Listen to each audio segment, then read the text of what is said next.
if we're on one of those moving walkways at the airport, you guys know what I'm talking about? Those walkways that take you towards the gate. They're about, I don't know, 30, 40 meters long.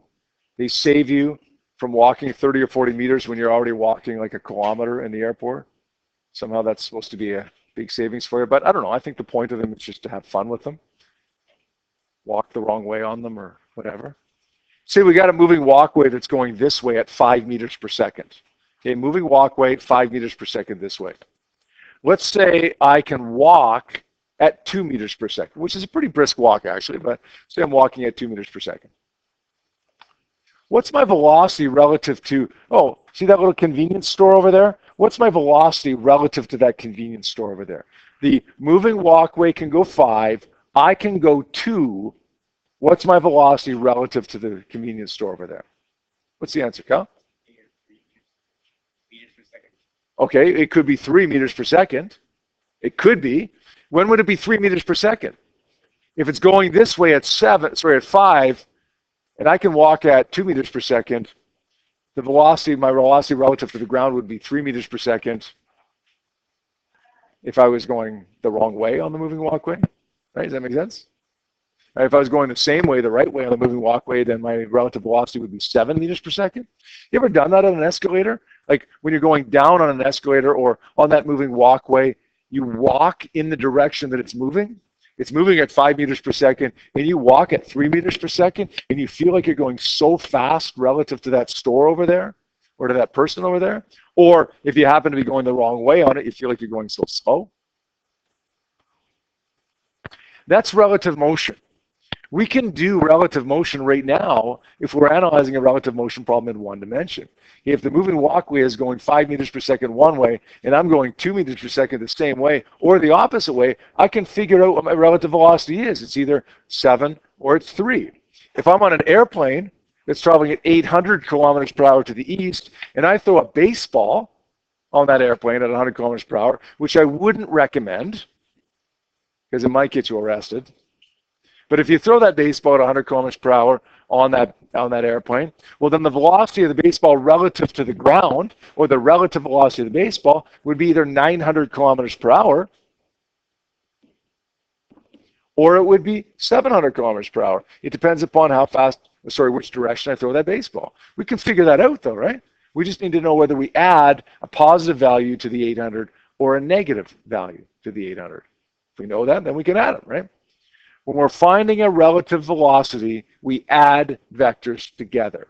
Now, you might know where I'm going with this because we just finished 2 or 3 days of adding vectors in 2 dimensions together. What if we throw that baseball in the airplane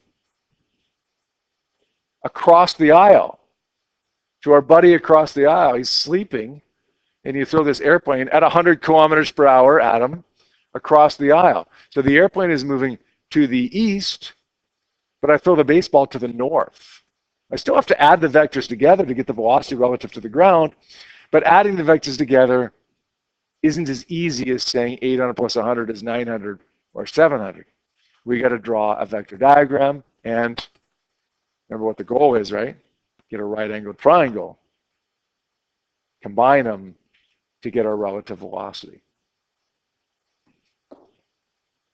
We got these numbers by adding vectors together, but if we throw that baseball across the aisle of the airplane so that we've got a 2-dimensional problem, we're still going to add the vectors together, but we're going to add the vectors together the way we've added vectors over the last few days. Let's get a right-angled triangle, draw a vector diagram, get a right-angled triangle, and then let's use the Pythagorean theorem in the inverse tan function to find theta. So it's really just what we've been doing over the last few days, except with a particular application to it. What's the velocity of the airplane relative to the ground? Maybe there's a wind blowing. It's blowing the airplane off course. What's its velocity relative to the ground as a result of that wind? Or maybe you've got a boat going, a ferry going across a river, but there's a current that's bringing it downstream. Well, what does the velocity of the boat end up being relative to the shore?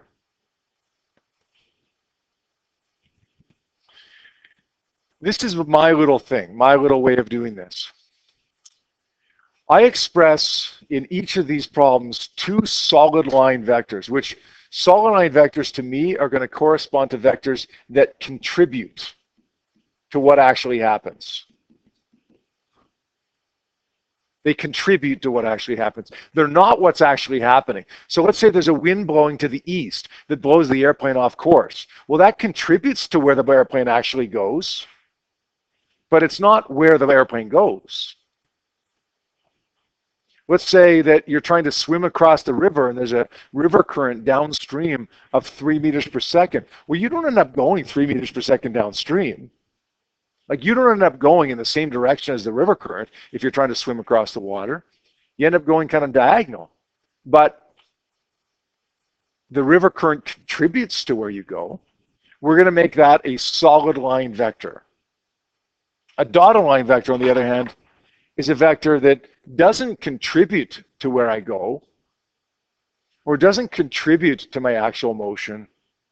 This is where I go, or this is my real velocity.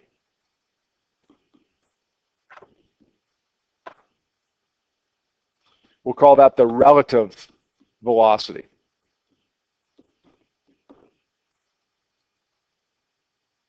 That dotted line, that relative velocity, will be, what do we call it? X, Y, R, the resultant vector. In this context, I draw them as solid and dotted lines because I think it makes it easier to deal with these applications. We'll give you a few examples of solid and dotted lines in just a second here. When we make something solid contributing to my actual motion, or when we make something dotted, which is my actual motion, or relative velocity, or resultant vector. All right, so let's list a couple of things that are solid line vectors, or in other words, contribute to the actual motion. If I'm the captain of a ship and I aim directly west, well, that contributes to my motion. It doesn't mean I'm actually going to go where I aim. I might, but it doesn't mean necessarily that I will. There could be some other factor that contributes to my motion in addition to where I aim or where I head. Like, for instance, the wind may contribute to where I actually go. The river current could contribute to where I actually go. The airspeed, that's the speed of an airplane in still air if there's no wind. Whenever I fly Air Canada, I always read the magazine in WestJet or Air Canada, but in Air Canada, they always have at the back of the magazine these couple pages of these different airplanes, pictures of these airplanes, and then specifications of these airplanes, including airspeed. The airspeed of this airplane might be 900 kilometers per hour. What does that mean? Well, if there's no wind, no tailwind or no headwind, then the airplane can travel 900 kilometers per hour. That contributes to the actual motion of the airplane. But there's other things that contribute as well, including the wind, including where the pilot aims or heads. All kinds of things that contribute to the actual motion, including how fast the airplane could travel if there is no wind. Now, what about my dotted line vectors? These vectors that don't contribute, but rather are my actual motion, or my resultant vector. What else do we call it? This is my actual motion, my resultant vector, or my relative velocity.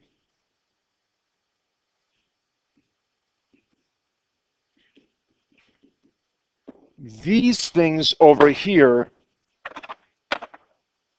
that I've got circled in blue contribute to these things over here that I've got circled in red.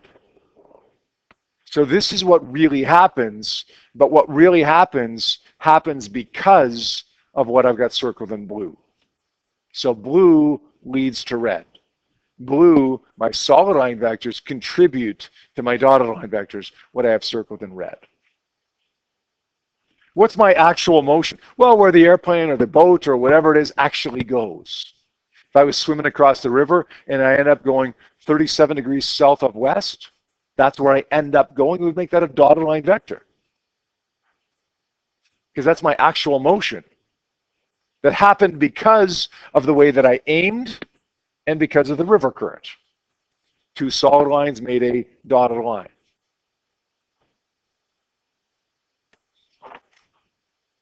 Maybe the captain of an airplane wants to go directly north. So he heads in a certain direction. He or she heads in a certain direction. But there's a wind speed that takes him or her off of the way he's heading and ends up taking him directly north. So two solid line vectors contribute to a dotted line vector. Maybe we'd say the velocity relative to the ground of the airplane is 300 meters per second at 75 degrees south of west. Well, that's my actual velocity, my actual motion, which happened because of the way the pilot aimed and the wind speed, or happened because of the airspeed, the speed that the airplane can go in still air, and the speed of the wind. Two solid line vectors contributing to a dotted line vector, a resultant vector, an actual motion. There's others. Okay, there could be others as well. But your rule of thumb is this. If it contributes to the actual motion, it's solid line. If it is the actual motion, it's dotted line. Okay, let's do an example. The pilot of a plane heads directly north to Edmonton at a velocity of 200 kilometers per hour. Why we'd want to head directly north to Edmonton, I'm not sure exactly, but we are. Maybe we're going to a field trip at an amusement park or something like that. We're heading directly north at a velocity of 200 kilometers per hour. Is that like the actual motion of the airplane when the pilot heads north, aims to the north? Maybe. Hey, maybe if there's no wind, then the pilot may very well end up going directly north. But if there's a wind, then maybe he or she gets carried off course. This isn't my actual motion. This contributes to my actual motion. So we're going to make this heading directly north at 200 kilometers per hour a solid line vector. Notice my vector is kilometers per hour instead of meters or kilometers now. It's okay. We can add velocity vectors together just like we can add displacement vectors together.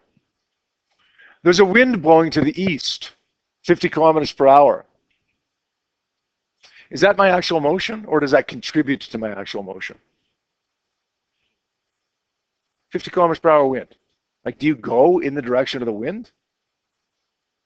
No. Like, if you're moving at 200 to the north and there's a wind, you're going to go somewhere northeast, right? So we got another vector here that's 50 kilometers per hour. Now, we have to add these things together. Just like if we go back to the moving walkway or the baseball in the airplane, to find the relative velocity, we add them together. But this time we have to add them together in 2 dimensions. How do we do that? What's the goal? Get a right angle triangle.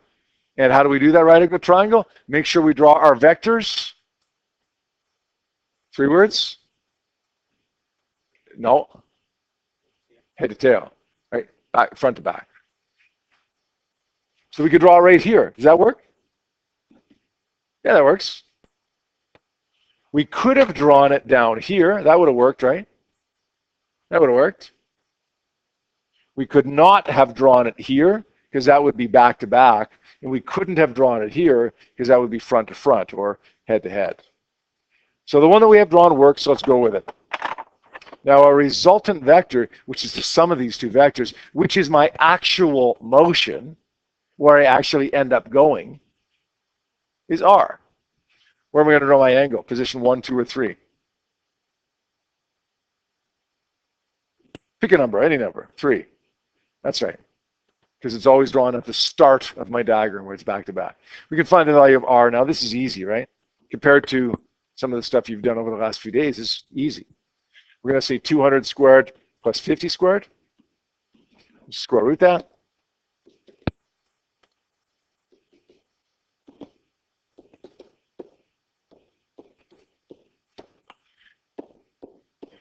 And we end up getting 206, or we're going to say 2.1 to 2 digits, right? 3 digits and 2 digits. 2.1 times 10 to the 2 kilometers per hour. So look, the airplane is capable of going 200 kilometers per hour, but the wind helps it along a little bit here. Ends up going 206 because of the wind. Theta is the inverse tan of opposite of our adjacent.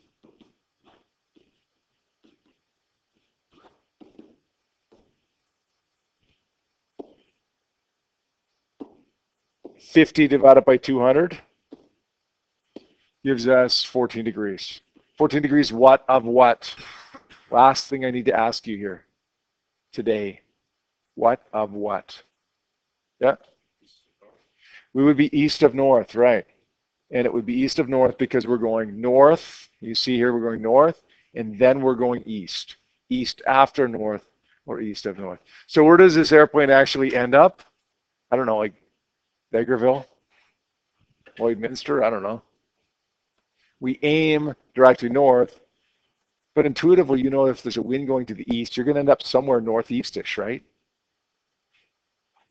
Your actual motion is a result of where you aim and the wind, the solid line vectors. Dotted line is a result of the solid lines.